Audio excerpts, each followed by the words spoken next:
ഗണേഷ് കുമാർ എങ്ങനെയാണ് കരുതുന്നത്? ഇതിപ്പോൾ പാർട്ടിയുടെ ഭാഗമായി പുതുതായി പ്രതി ചേർക്കപ്പെട്ട 2 പേർക്ക് ജീവപര്യന്തവും മറ്റേ നേരത്തെ ഈ കൃത്യത്തിൽ നേരിട്ട് പങ്കെടുത്തവർക്ക് ഇരട്ട ജീവപര്യന്തവുമാണ് വിധി. അത് മാത്രമല്ല, ഈ മരിച്ചുപോയ ജയിലിൽ കഴിയുമ്പോൾ മരിച്ചുപോയ കുഞ്ഞനന്തനുള്ള പിഴശിക്ഷ കുറച്ചിട്ടില്ല. അത് വേണ്ട എന്ന് വെച്ചിട്ടില്ല കോടതി. അത് കുഞ്ഞനന്തന്റെ കുടുംബം നൽകണം എന്ന് കൂടി കോടതി വിധിച്ചിരിക്കുകയാണ്.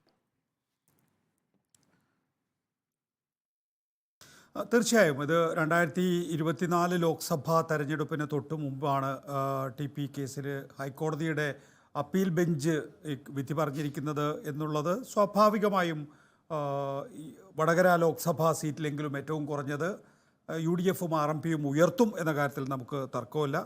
നേരത്തെ മറ്റൊരു ലോക്സഭാ തെരഞ്ഞെടുപ്പിന് തൊട്ട് മുമ്പായിരുന്നു വിചാരണ കോടതി ഇക്കാര്യത്തിൽ വിധി പറഞ്ഞിട്ടുള്ളത്. അപ്പോൾ ഇത് ആ തെരഞ്ഞെടുപ്പിനെ സ്വാധീനിച്ചിട്ടുണ്ട്. ഇപ്പോൾ വീണ്ടും അപ്പീൽ കോടതിയുടെ വിധി കൂടി വരുമ്പോൾ അതെങ്ങനെയാണ് സ്വാധീനിക്കാൻ പോകുന്നത് എന്നുള്ളതാണ് നമ്മൾ പ്രധാനമായും ഉറ്റുനോക്കുന്നുണ്ടാവുക.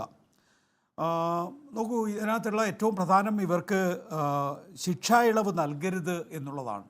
അത് മാത്രമല്ല, ഇവരെ ജയിലിന് പുറത്ത് വിടാതിരിക്കാനുള്ള പരോള് അടക്കമുള്ള കാര്യങ്ങളിൽ പോലും നിയന്ത്രണമുണ്ട് എന്നാണ് കരുതുന്നത്.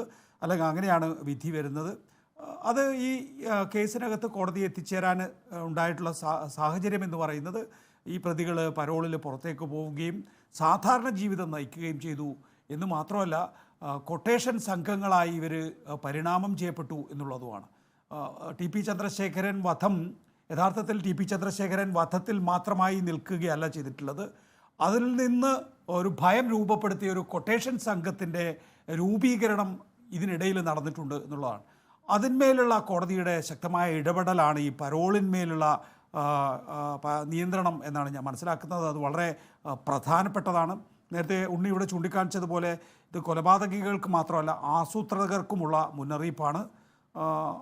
ജയേഷിന് വധക്കേസിൽ വധശിക്ഷ വിധിച്ചിട്ടുണ്ട്. ഇതിനകത്ത് വധശിക്ഷ വിധിച്ചിട്ടില്ല.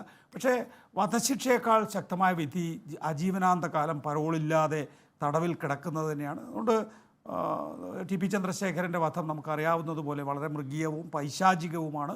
അതിന് പ്രതികൾക്ക് ഏറ്റവും അവരർഹിക്കുന്ന ഏറ്റവും ശക്തമായ ശിക്ഷ കിട്ടണം എന്ന് തന്നെയാണ് എൻ്റെയും ആഗ്രഹം.